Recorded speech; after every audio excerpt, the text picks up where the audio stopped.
everyone, it's Kim here.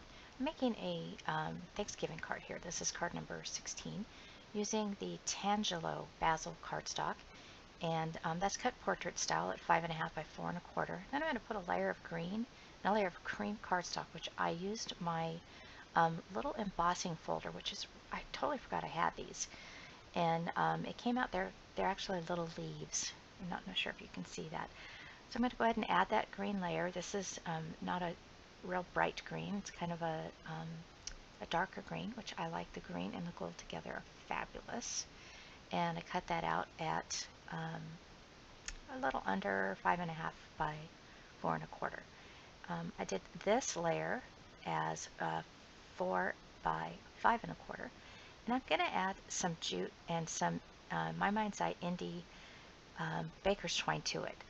However, I cut this in advance and didn't do the right measurement, so you'll see here that I'm going to do a quick little change.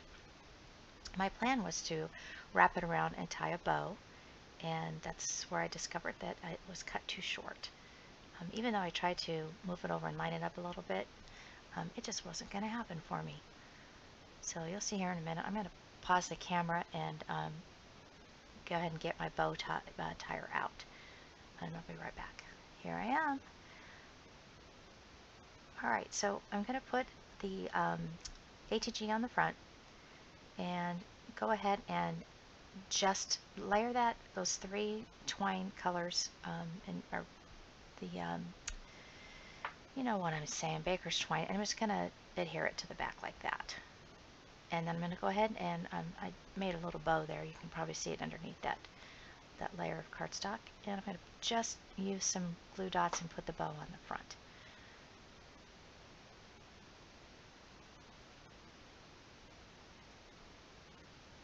These are just basic medium-sized glue dots, and I'm going to use 2 of them.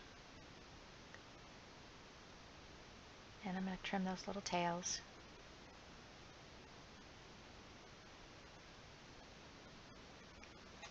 So it's some green jute and then 2 of the baker's twine. One is a golden white and one is a brown and white.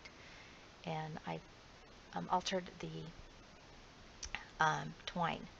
So this is a cute little Inkadinkado stamp, and I bought this years ago and I've never used it, and I don't know why. So today I'm going to use it.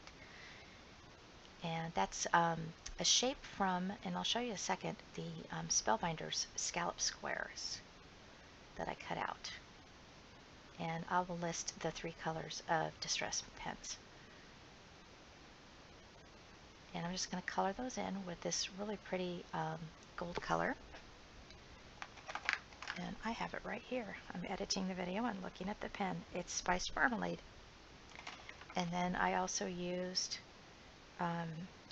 Gathered Twigs, and the green one is Forest Moss.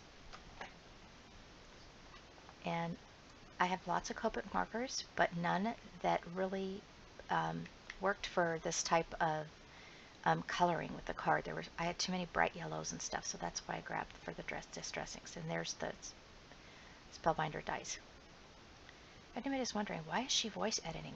Because when I made this video, my son was in the other room playing his guitar, and although I would have loved to have shared that with you, he would have killed me. And I wanted to get the video done. It was the only time during the day that I could do it. So this is why I'm voice editing. So I'm just going to pop this up.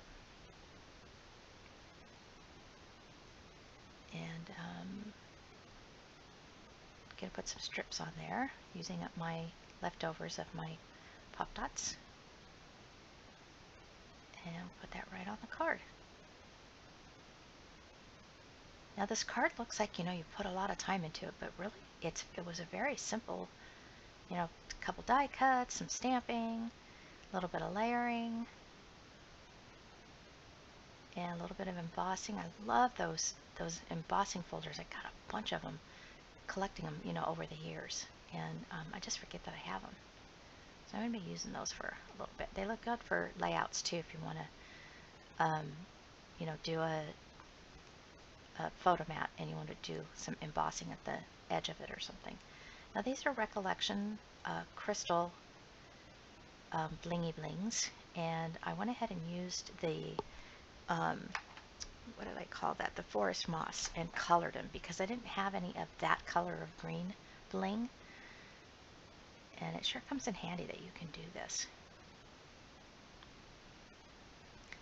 So that's finishing up my card. Thank you all so much for watching Thanksgiving 2014 card series number 16.